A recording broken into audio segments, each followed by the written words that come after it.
Picture this, you're in the middle of a massive festival. The bass is just thumping in your chest. Or maybe you're in a packed, sweaty club full of Gen Z energy, moving together under these insane flashing lights. It's an environment of pure, unadulterated release, right? But what if I told you that that very same dance floor is actually the staging ground for one of the most innovative urban climate solutions of our time? It sounds wild, but welcome to this explainer where we are going to unpack the fascinating blueprint behind the Nightlife Climate Constellation. We're diving into exactly how massive parties are literally being transformed into powerful engines for urban decarbonization. Let's get into it. Okay, so first things first. We've got to address the elephant in the room. Why nightlife? Why on earth should we look at 250,000 people packed into a Prodigy concert or the massive crowds at a Skrillex show as a serious solution for climate change? It seems totally counterintuitive, right? I mean, nightclubs are incredibly energy intensive, they're loud, and they are basically focused entirely on the present moment. What actually goes back to a foundational ethos of electronic music and club culture, pure energy. Peace, love, unity, and respect, plur. It's about emotional, raw power. It's about dropping your guard, connecting with your child self, and experiencing something really profound with thousands of complete strangers. When you have zero cell phones in the air and just sheer, raw energy, you've suddenly got a highly engaged community. Think about it. Because of that incredibly deep connection, nightlife creates something very few other industries can: positive, collective energy based on authentic self-expression. Because these transformative experiences are so deeply personal and community-driven, nightlife has this unparalleled culture-changing capacity. And the main thesis here is that we can harness this exact cultural megaphone to radically accelerate our major climate goals. So, originally, the folks looking into this simply asked how to make a single nightclub more sustainable. But they quickly realized that was just way too small of a lens. We need to pivot. We really need to ask, how might nightclubs make the world sustainable? Specifically, how do we take that massive cultural influence and use it to drive a major metropolis's highest-order climate goals, like the ones they have in New York City? To put that into perspective, take a look at this breakdown. When you map out global emissions, they are somewhat balanced across transportation, industry, food, electricity, and buildings. But if you zoom in on an urban environment, buildings completely dominate the picture. A city is, after all, essentially a concrete jungle. Get this. In a dense metropolis like New York City, a staggering 70% of greenhouse gas emissions come strictly from the building sector. We are talking about the large, medium, and small natural gas burners sitting in the basements and on the rooftops of thousands of structures all around the city. If you want to solve urban emissions, you absolutely have to solve buildings. And this, my friends, brings us to what's called the Trojan horse approach. Think about it. A nightclub is, at its core, a building. If you can fix the HVAC systems, swap out the gas burners, and improve the insulation in a club, you are physically decarbonizing city infrastructure. But because it's a nightclub, you are also secretly smuggling those sustainable building practices directly to thousands of cultural tastemakers who walk through those doors every single weekend. It's a brilliant disguise, honestly.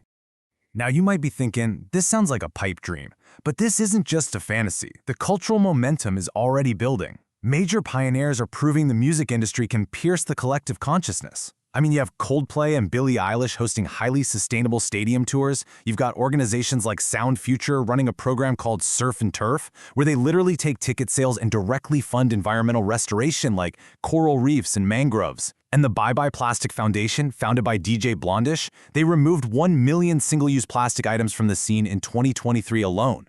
The culture is absolutely ready for this. All right, let's dive into Section 1. The blueprint for building the Nightlife Climate Constellation. How do we actually put this into practice? These big ideas have to translate into a systemic, on-the-ground reality to tackle that 70% building emissions problem. The NCC is currently testing this out with a highly structured pilot strategy over in Bushwick, Brooklyn. Step 1 is mapping local venues to really understand the building types and their audiences. Step 2 is getting literal boots on the roof, up on iconic venues like the House of Yes, to identify climate champions. They dig into waste audits, electric bills, and gas bills to understand the venue's exact footprint. And then step 3 is taking all that dense data and turning it into public-facing, inspiring educational experiences. Imagine this contrast between the current state and the desired state. Right now, a club's carbon footprint, its traditional gas and electricity waste, is entirely invisible to the people dancing inside. But imagine dancing in a club where the incredible laser light show scanning across the ceiling is actually designed to trace the live electricity or natural gas moving through the walls of the building in real time. It feeds directly back to a public dashboard hanging over the DJ booth.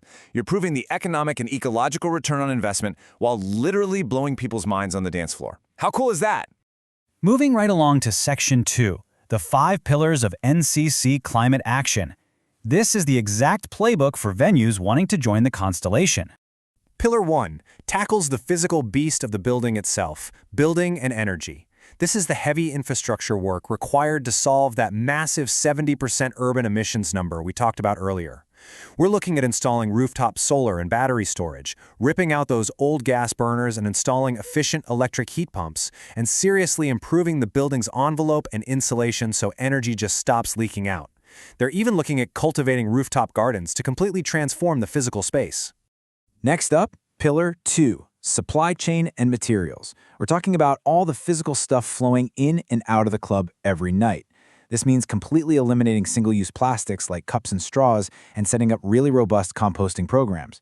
But it goes deeper than just the trash. It means ensuring that the procurement of everything, from the tequila served at the bar all the way to the cleaning products used on the floors, is thoroughly aligned with climate drawdown goals. Then we zoom out for Pillar 3, community and finance. See, a venue exerts massive financial power way beyond its four walls. By transitioning their massive accounts to fossil-free banks, they instantly stop funding dirty energy. And by signing up to support local community solar grids, a single nightclub can actually help incentivize and underwrite green energy for the entire surrounding neighborhood. Now, Pillar 4 is a massive pivot point: narrative, culture, and disclosure. We are moving from physical changes to cultural transformation. This is truly the heart of the project because it's where that cultural megaphone gets switched on. Once a venue does the hard work, they proudly display NCC recognition logos in their windows, they integrate those live climate data visualizations into the screens right behind the DJ booth, they even embed sustainability messaging directly into the ticketing emails and texts that go out to patrons. They are openly disclosing and celebrating their climate action to a captive audience that already trusts them. And finally, Pillar 5, policy advocacy. This is where all that local, on-the-ground momentum bubbles up to the top. All of this cultural momentum and operational change is directly tied back to the ultimate goal, which is supporting and advocating for vital city and state legislation. By proving that decarbonization is not just possible, but actually popular at the venue level, Nightlife can effectively pressure and support municipalities to achieve those higher-order climate goals across the entire concrete jungle. To keep track of this whole movement, the NCC research team aggregates the data into an interactive map. It visualizes different venues as these glowing nodes, showing exactly which of the 5 pillars each club is actively embracing. It essentially serves as the ground truth for the entire movement, providing solid proof that this collective, node-based action is already happening and scaling up as we speak. So, taking all of this in, I've got to ask you a really vital question. What role will you play in the constellation? Because a constellation, by definition, is made up of individual stars connected together. It requires an entire ecosystem of people to actually function. Because look, there are so many open roles in this movement right now, and you absolutely don't need to own a nightclub to get involved. Maybe you're the extroverted connector who can talk to people and introduce the NCC to new venues in your city. Or, hey, maybe you're an introverted researcher who prefers to sit at a computer, dig into the data, and build out frameworks. If you're a DJ, a photographer, or a videographer, you're the content creator they need to animate this cause visually. Or maybe you're the innovator bringing an entirely new idea to the table that hasn't even been thought of yet. We've just seen how the raw, untamed energy of nightlife can literally be captured and aimed at some of the biggest planetary problems we face. There is absolutely no reason this cannot happen with a collective effort. The technology exists, the frameworks are built, and the culture is primed. So the next time you step onto a packed dance floor, feeling that incredible bass and unity, ask yourself, how can this exact energy be used to redesign the world waiting for us outside these doors? Thank you so much for exploring the Nightlife Climate Constellation with me today.